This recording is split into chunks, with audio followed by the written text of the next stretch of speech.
Bienvenue dans les suggestions cinéphiles de l'Odyssée. Aujourd'hui, la suggestion 187, c'est-à-dire 187, qui est consacrée à un film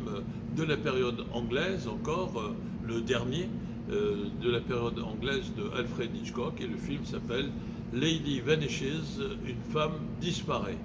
C'est un film qui est sorti sur les écrans du Royaume-Uni en 1938.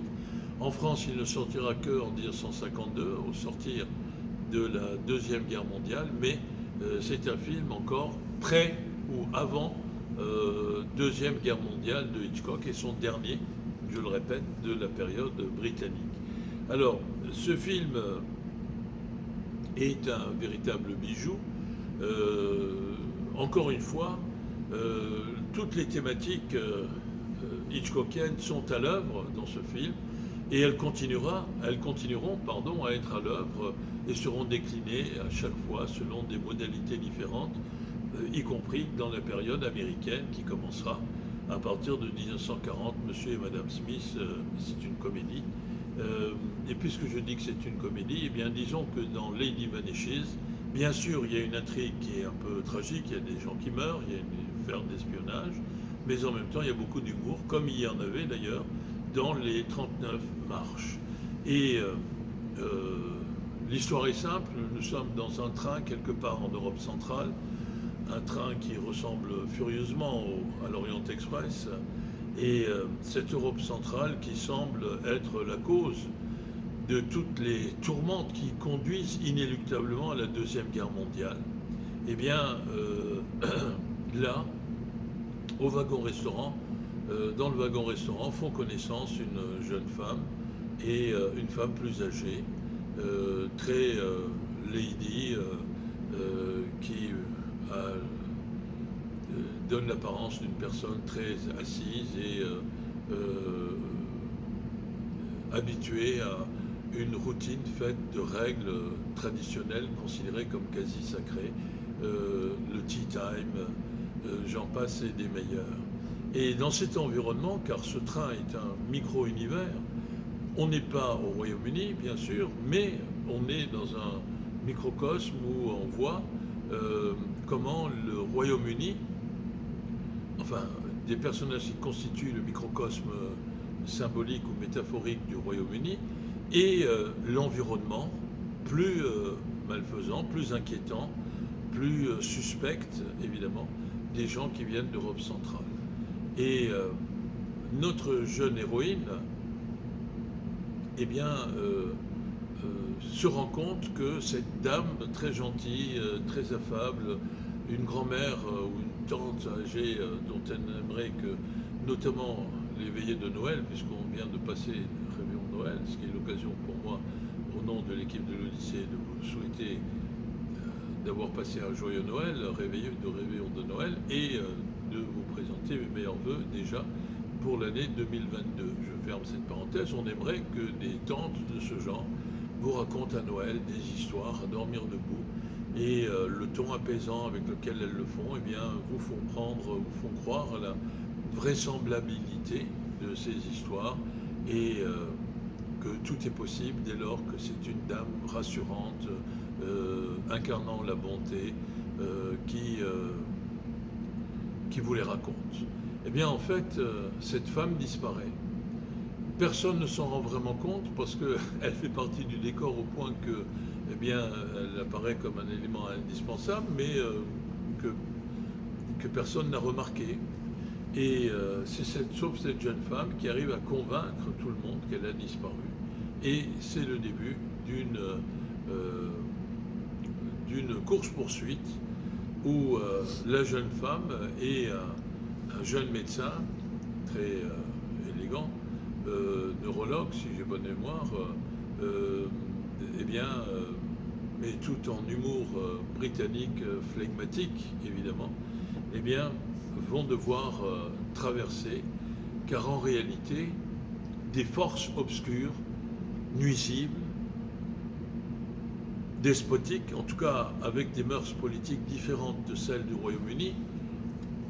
qui certes est une démocratie parlementaire, mais dans le cadre d'un royaume, et qui a aussi ses parts d'ombre, ce système-là,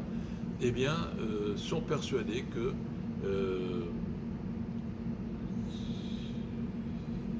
si elle a disparu, c'est parce qu'on lui voulait du mal à cette brave dame. Et donc, je ne vais pas dévoiler l'intrigue, mais disons que là aussi, la thématique des apparences qui sont trompeuses, de quelqu'un qui prend, dont on veut faire croire qu'elle prend les vessies pour des lanternes, qui déclare une disparition que personne n'a remarquée, sont des choses une reprise de la thématique propre à l'œuvre de Hitchcock, les apparences trompeuses, il faut pacifier. Le fait que la frontière entre culpabilité et innocence, elle est très perméable, deuxième thématique. Et puis là aussi de l'humour avec notamment des portraits très lucides et très pertinents, des observations très pertinentes, une analyse quasi clinique, n'est-ce pas, des paradoxes du profil britannique. C'est-à-dire qu'on est tellement dans le souci de se conformer aux règles de la tradition qu'on en devient presque un peu idiot et qu'on en devient presque un peu aveugle par rapport à une confiance en soi, en le système que l'on incarne, qui ne correspond pas à la réalité. Il y a notamment deux personnages, un avocat qui se préoccupe de cricket, comme si, qui se considèrent, ils considèrent que leurs préoccupations sont les préoccupations qui constituent le centre de gravité du monde, au nom précisément d'un nombrilisme qui est terriblement, terrifiquement britannique. Vous savez, il y avait une expression à l'époque où on disait un Anglais, un idiot, deux Anglais, un club, trois Anglais, une grande nation. Et donc c'est une part d'autocritique de Hitchcock vis-à-vis du Royaume-Uni, mais en même temps une autocritique pleine d'affection, en disant on est peut-être comme ça, mais on est comme ça. Et une chose est sûre, c'est que de ce système-là ne pourront pas sortir de vilaines choses ou de méchantes choses. Et c'est ce système qui est protecteur. Mais en même temps, le film fait une allusion très directe à cet univers d'isolationnisme qui caractérise le Royaume-Uni et certains autres États, à commencer par les États-Unis, et au fait que, bon, nous, on ne dérange personne, on ne cherche à s'ingérer dans les affaires de personne, du moment que personne ne cherche à s'ingérer dans nos affaires à nous. Et nous avons confiance, peut-être de façon aveugle, c'est ce qu'a démontré l'histoire, avec cette abjecte complaisance de Chamberlain, qui était le Premier ministre de 35 à 38, à 39 même, et qui manifestait d'une grande complaisance vis-à-vis de Hitler et de son agressivité expansionniste, au point que Churchill, qui lui aussi était du même parti, conservateur et de droite, eh bien, avait été obligé de dire « vous avez préféré le déshonneur à la guerre, vous aurez et le déshonneur et la guerre ». Et cette espèce de neutralisme un peu lâche et bête surtout, eh bien, il est évoqué par des gens, mais avec affection. Au fond, c'est pas par méchanceté, c'est par exemple, c'est peut-être plus par manque de méfiance et de lucidité qu'il y a cette complaisance ou cette naïveté vis-à-vis des forces du mal, car elles existent, les forces du mal, et Hitchcock vient nous le rappeler dans ce film. Il y a aussi le MacGuffin, on ne saura jamais vraiment de quoi cette vieille dame qui a disparu avait découvert un secret qu'elle avait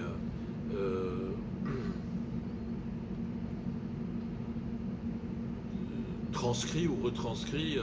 dans une courbe mélodique, et c'est donc le thème du fameux MacGuffin, qui est un élément important pour les personnages engagés dans le récit filmique, mais qui pour le spectateur n'a qu'une importance tout à fait occasionnelle, aléatoire et secondaire. Et donc finalement cette jeune femme qui remarque donc la disparition de la vieille dame Nous apprenons que cette vieille dame est un agent secret, les apparences sont trompeuses, là aussi, du gouvernement britannique, de Sa Gracieuse Majesté, et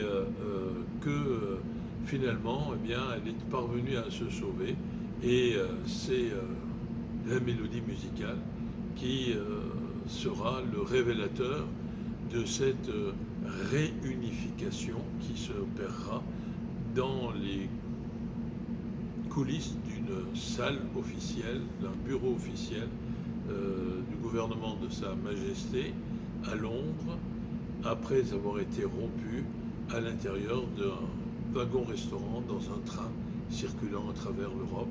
Une femme disparaît, une œuvre magnifique, pleine d'humour, et qui décline, je le redis, toutes les thématiques qui constituent l'essentiel, l'essence même de l'œuvre et du regard